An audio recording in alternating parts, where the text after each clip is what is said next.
A door flew off our plane at 23,000 feet. The pilot was being pulled out into the open sky. We had maybe 8 seconds before we lost him forever. Every passenger froze. Every single one. Except the woman in seat 3A. I was sitting 18 inches away from her and I still cannot fully explain what I watched her do next. Before you watch full story, comment below from which country are you watching. Don't forget to subscribe for more amazing stories. You notice her hands first. That is where this story begins. Not with the noise. Not with the cold. Not with the door flying off into the Alaska sky like it was never part of the plane at all. It begins with her hands. They are resting on her knees and they are completely still. Almost no one's hands are that still on a flight. Most people hold the armrest. Most people look at their phone or tap a finger or play with a napkin without even knowing they are doing it. Hands on a plane are almost always moving, even just a little, because the body wants to feel like it is doing something while it is up in the sky. Her hands were not doing anything. They were just sitting there, flat and quiet and calm. You notice this the way you notice small things when you have been stuck in a tight seat for 20 minutes and there is nothing else to look at. She is in 3A. You are in 3B. That is 18 inches between your left arm and her right arm. You do not speak to her. You look at her hands for maybe 5 seconds and then you look away. Then you look again because the stillness is unusual. Then you decide it is not your business and you put your headphones in and press play on something you have already seen twice before. If you enjoy stories like this one, real stories, told honestly, about ordinary moments that turn into something else entirely, please consider subscribing and hitting the bell so you don't miss the next one. This channel exists because of people who stay, and it means more than you know. Now let's go back to that flight. The plane is a Saab 340. 33 seats. 28 passengers on this particular morning. It is a small regional aircraft, the kind where the engines are loud enough that you feel them in your seat more than you hear them with your ears. The ceiling is low enough that a tall person has to bend their head a little when standing in the aisle. If the cabin gets quiet enough, you can sometimes hear the pilots talking up front. The route is coastal Alaska, Juneau to Sitka, 40 minutes in the air. It is the kind of short flight that people in Alaska take the way other people take a bus. Outside the windows there are mountains on the left, ocean on the right, and clouds below so thick and flat and white that they look like something solid, like a floor you could step out onto. The woman in 3A has been looking out that window since before you boarded. You noticed her when you were still walking down the jetway with your bag. She was already in her seat, already turned toward the glass, watching Alaska go by before the plane had even moved. Not at a phone. Not at a book. Just at Alaska, with the expression of someone who is not sightseeing but checking something. The way a person looks at a familiar place they have come back to after a long time away. She looks to be somewhere in her late 40s. Her clothes are practical, a dark jacket, pants that have been washed many times and are better for it. She has no jewelry except a small pin on her jacket collar that you cannot read from where you are sitting. She has no bag in the overhead bin. Only a heavy weatherproof bag tucked under the seat in front of her. She has not opened it. She does not open it during boarding, or during the safety talk, or during the taxi down the runway, or during takeoff, or during the first 22 minutes of the flight. Her hands stay on her knees. She stays turned toward the window. She watches the mountains go by. You have your headphones in. The two of you share 18 inches of space for nearly half an hour and not one word passes between you. This matters. You will think about this later.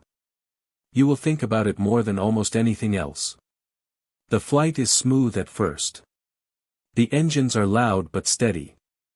The clouds below are so thick you cannot see the ocean through them, only the white tops of the clouds, rolling and still from this height. You are watching your show. You are not thinking about the woman in 3A. You are not really thinking about anything.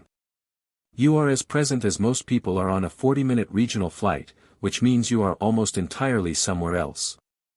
At 22 minutes into the flight, the front cabin door seal breaks.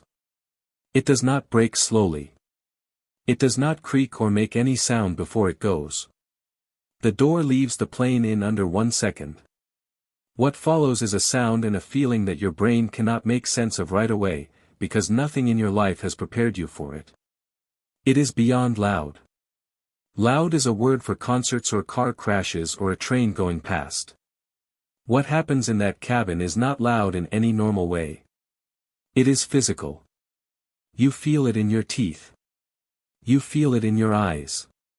You feel it pushing against your chest from the inside and the outside at the same time, and somewhere in the middle of your ribs the two forces meet and the result is total confusion that is not quite pain and not quite sound.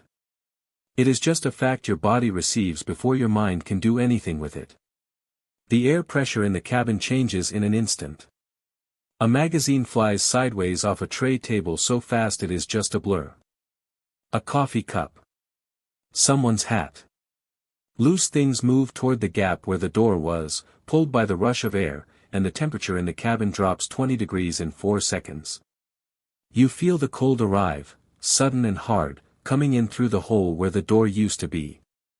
Your body is thrown forward against your seatbelt hard enough to leave bruises you will not find until 3 days later when you press the wrong spot in the shower and have to sit down on the floor of the tub and breathe for a moment. The captain's name is Dale Hutchins. He is 44 years old. He has been flying Alaskan routes for 11 years. He has seen most of what Alaska can do to a plane. He is not wearing his seatbelt. On a 40-minute coastal hop some pilots do not always buckle in, not because they are careless but because the habit built for longer flights does not always carry over to the short ones. When the door goes, the force of the outside air at that height grabs him and pulls his upper body toward the open doorframe. Not out completely. But his upper body is through the frame and the force of the wind at 23,000 feet is not something a person can lean into and push back from. He cannot get back to his seat. He cannot pull himself free. He is held in the opening by a force his body cannot fight. He has about 8 seconds before the cold and the wind at that height take away his ability to stay conscious. She is out of her seat before you have understood what has happened. This is the moment. You will think about it for the rest of your life and you will never be able to describe how it looked from 18 inches away, because the truth is it did not look like what you would expect. It did not look dramatic. That is the thing that will stay with you the longest. It did not look like a hero making a decision.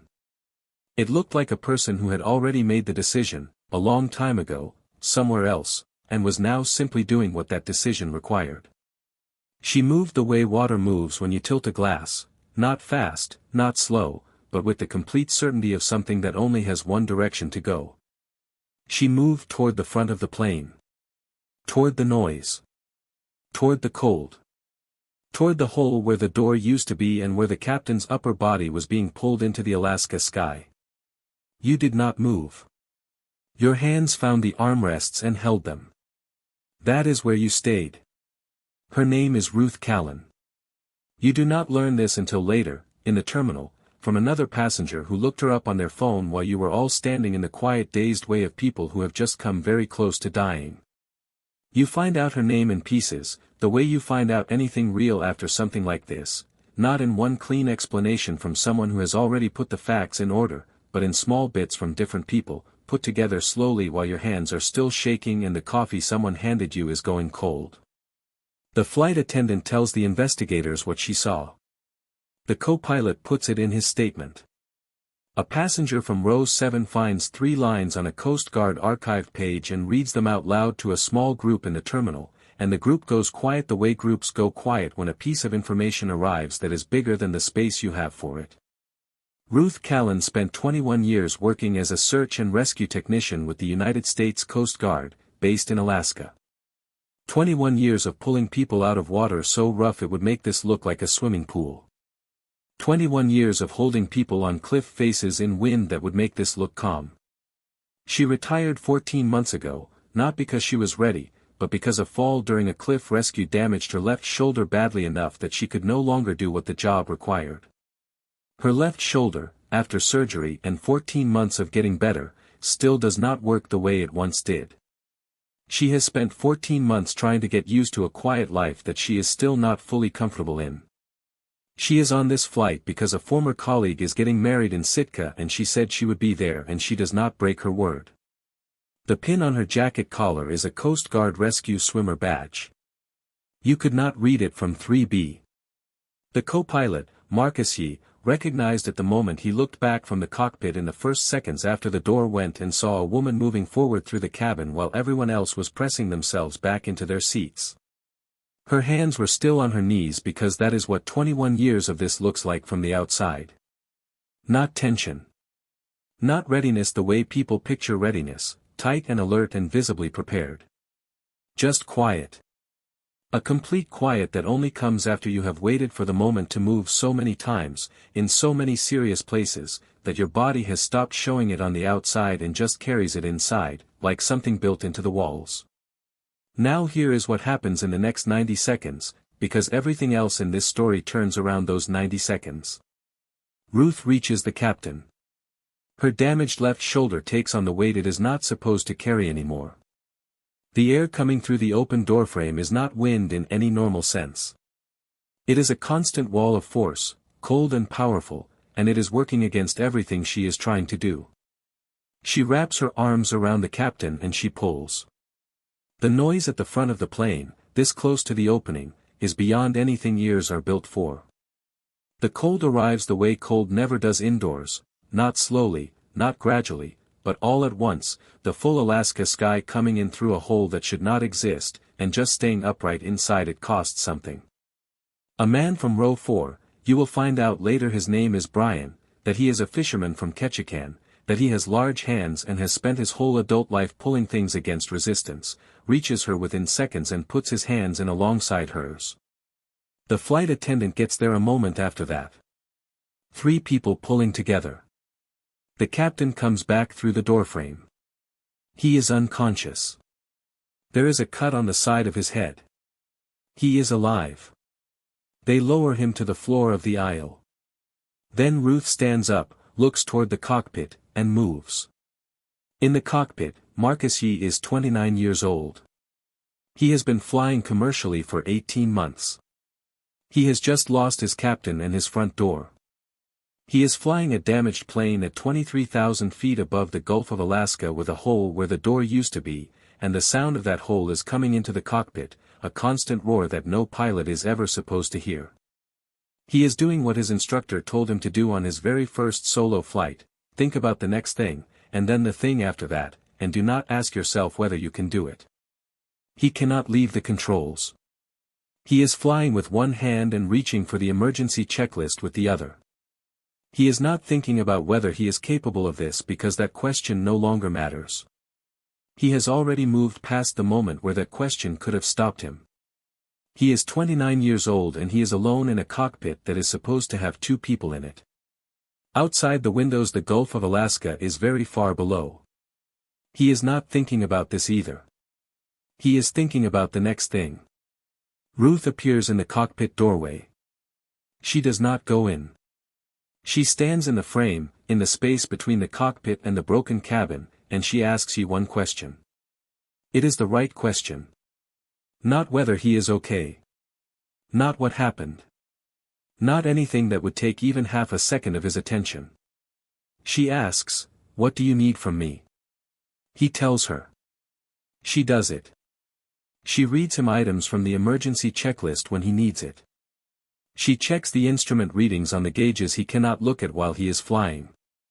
She is a second set of eyes in a cockpit that is supposed to have 2 people, and she is not a pilot, but she is someone who has spent 21 years figuring out what a bad situation needs and providing it without making it about herself.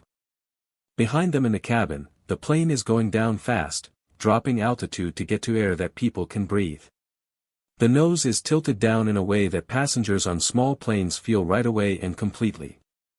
The oxygen masks have dropped.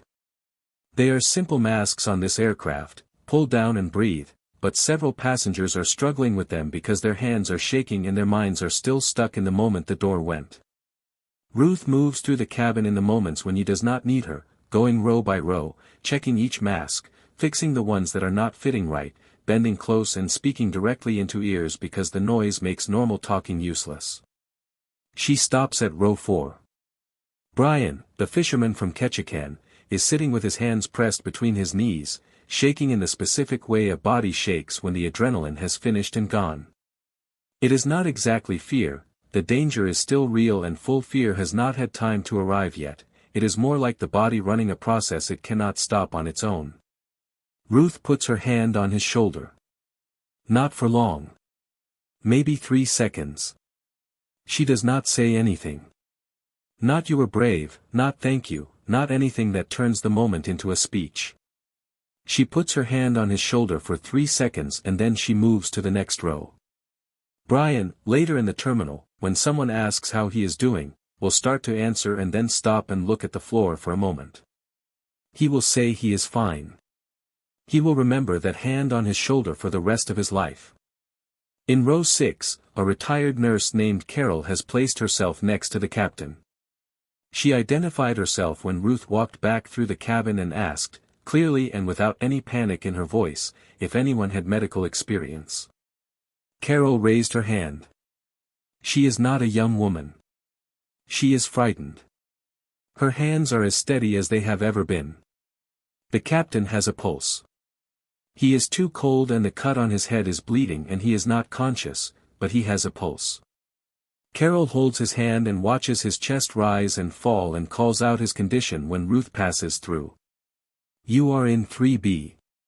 You have not moved. Your hands are on the armrests and you are watching all of this from a few feet away and you are not moving and you know this and you cannot make yourself not know it.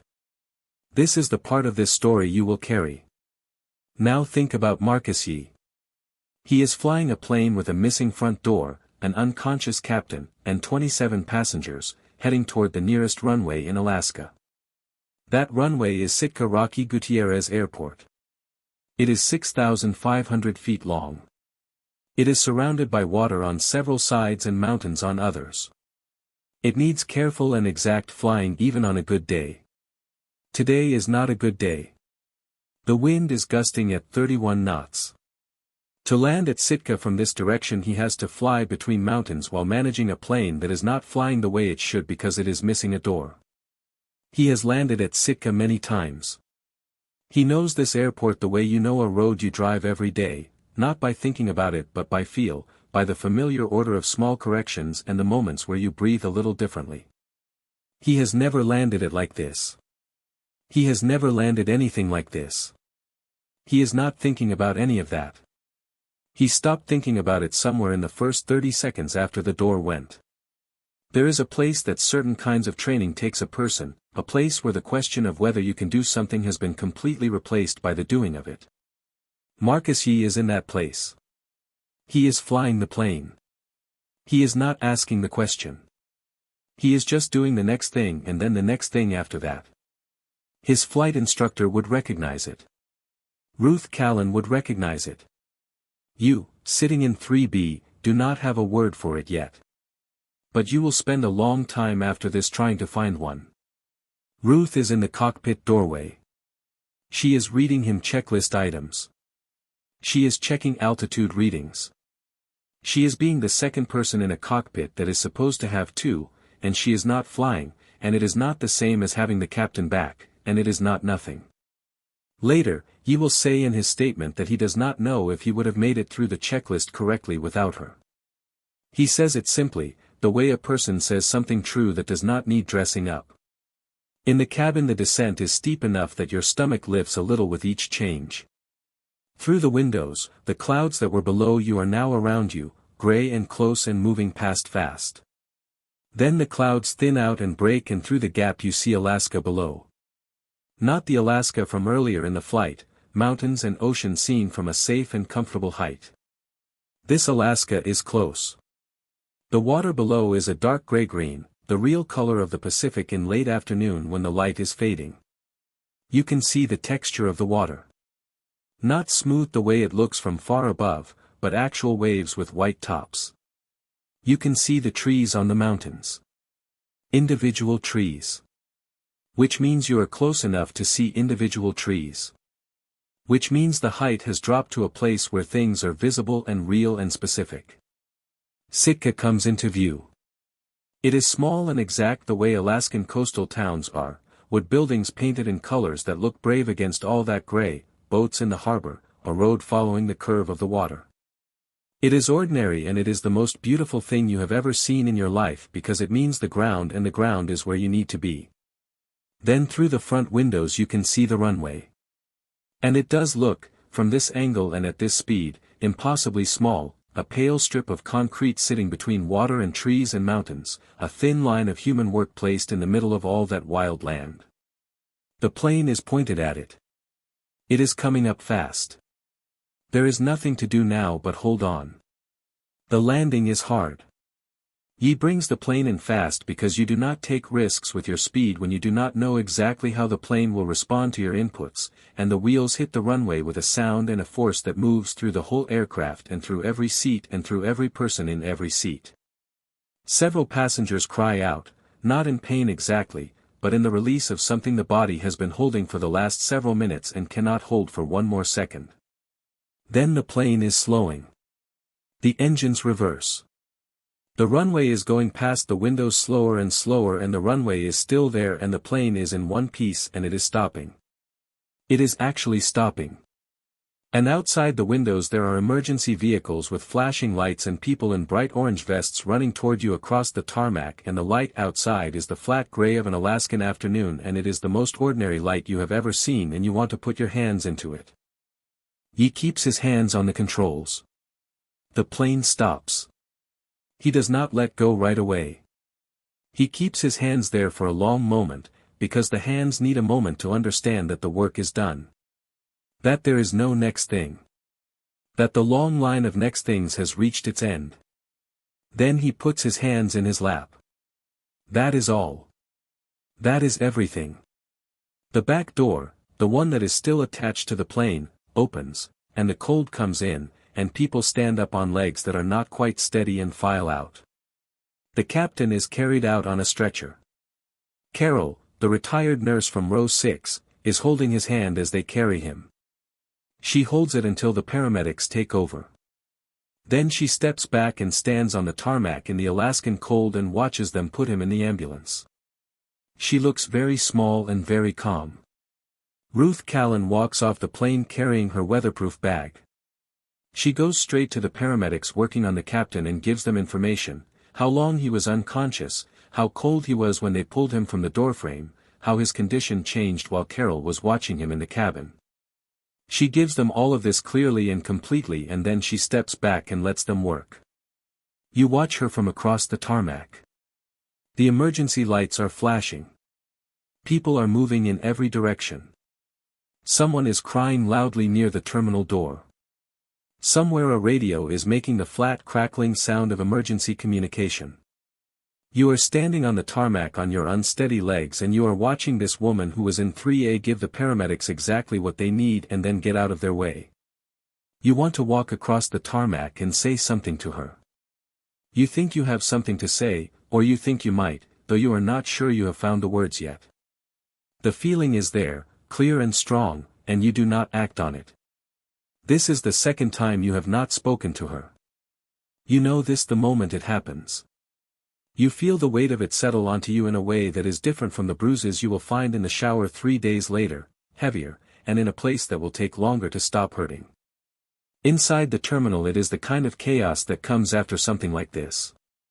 People are calling their families with shaking hands. The airline staff are trying to manage a situation their training did not fully prepare them for. Investigators are arriving, asking passengers to stay.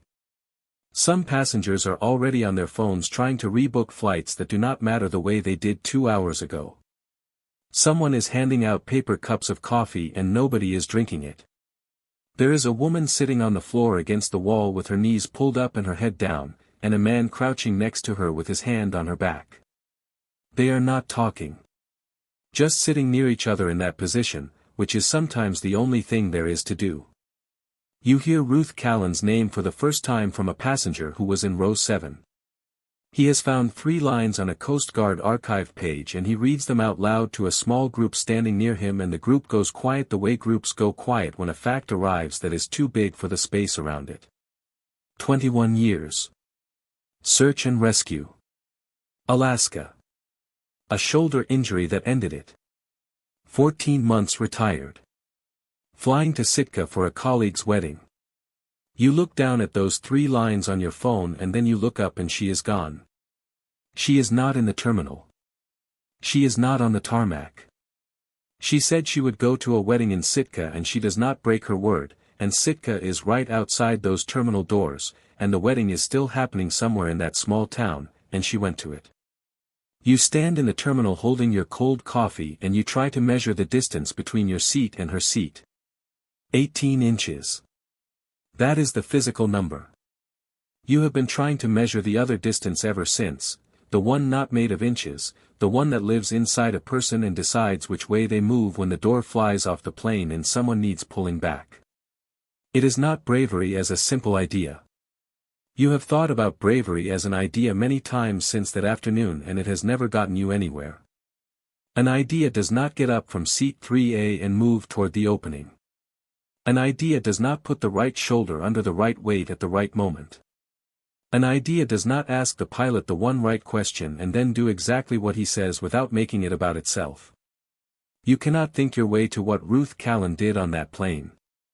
You cannot decide in the moment to be someone who does that. The moment is too fast and too loud and too cold for deciding. In a moment like that, your body does what it already is. It does not have time to become something new. What you think it is, the more you sit with it, is something built. Not something you are born with. Something you build. Built the way a wall is built, one brick at a time, over years, and no single brick looks like a wall, but enough of them placed on top of each other over enough time becomes something that holds weight. Ruth Callan did not become who she was on that plane in one morning. She became it over hundreds of mornings you will never see and she will never talk about. Mornings in Alaska when the water was rough and the call came in and the easy choice was to wait an hour to see if conditions improved, and the hard choice was to go now, and she went now. Mornings in training when her body was tired and the drill was the same one she had done 40 times before and it would have been easy to just go through the motions, and she did not go through the motions. Mornings when a rescue went wrong and someone did not come home and she had to decide whether to go back into the water the next time the call came, and she went back. One choice at a time. One morning at a time. 21 years of mornings, each one adding a brick to something inside her that she probably never thought of as courage, because when you are building it from the inside it does not feel like courage. It just feels like the next thing you have to do. And then one day you are on a small plane over the Gulf of Alaska and the door goes and a man is being pulled toward the sky and your body already knows what to do, because your body has been taught what to do by 21 years of choosing the hard thing. So it does the hard thing, smoothly and without any drama, the way water pours from a glass that is already tilted. That is what the distance is made of. Not talent. Not a special kind of person born different from everyone else. Just small choices, made over years, in ordinary moments when no one was watching and no one was recording and no one was ever going to make a video about it. The choice to show up when showing up is hard. The choice to stay when staying costs something. The choice to do the difficult thing on a quiet Tuesday morning when there is no door flying off any aircraft and no one needs pulling back and it is just you and the next thing in front of you and the question of whether you are going to do it. Her hands on her knees. Not gripping anything. Just resting. 21 years of hard Tuesdays, invisible from 3B, sitting quietly in a window seat watching Alaska go by. You were afraid when the door went and your body made a choice and you stayed in your seat, and you cannot be completely ashamed of that, because it is what a body does when it has not been built differently yet. You are not a bad person for staying in 3B. You know this. You have said it to yourself enough times that you mostly believe it. But you also know that not being bad is not the same as being ready. You were not ready. You were a person who had not yet laid enough bricks. That is the honest truth. Not a judgment on who you are, just a measurement of where you were. And measurements can change. You have been thinking about your Tuesdays since that afternoon. The ordinary ones. The ones where the hard choice was available and the easy choice was also available, and you had a decision to make that nobody was watching you make. You have not always chosen well. But you have been choosing more carefully. Not because you think you will ever be on another plane when the door goes, the odds are strongly against that, but because the bricks stack no matter why you lay them, and you are a little more aware now of the stacking. You get on flights differently now. You notice people. You are slower to think you understand what someone's stillness means. You watch hands especially. The way a person holds their hands when nothing is happening tells you something about what has been building inside them over the years, if you know how to look. Most hands are restless. Most hands grip things, tap things, scroll things, hold things a little too tight. A person whose hands rest completely still on their knees in the middle of a flight is someone who has made peace with waiting. Someone who has done enough waiting in enough serious places that even the body has stopped showing it and just carries it quietly. You notice this more than you used to. You sit next to strangers on planes and you do not put your headphones in as quickly. You look at people a moment longer before you look away. You understand now that you cannot know what someone is carrying just by looking at them, and that the quietest person in the cabin may be carrying more than everyone else combined, in a way that will only be visible when there is something real to carry it toward. The gate agent in Sitka, clearing out the arrivals from your flight 2 hours after you landed, found a small pin on the floor near the front of the jetway. A Coast Guard rescue swimmer badge. It must have come loose during everything that happened, during the pull, during the cold, during the work at the front of that plane where the wind was coming in and the weight was going on a shoulder that was not supposed to take it anymore. She put the pin on the counter and waited to see if anyone came back for it. Nobody came back for it. At the end of her shift she put it in the lost and found, in a small envelope with the date and the flight number written on the front in careful handwriting, and there it stayed. You think about that pin sometimes. You think about it sitting in its small envelope in the lost and found of a small airport in Sitka, Alaska, waiting for someone who is not coming back for it because she is at a wedding somewhere in that town, because she said she would come and she does not break her word. You think about the date on the envelope, written in careful handwriting.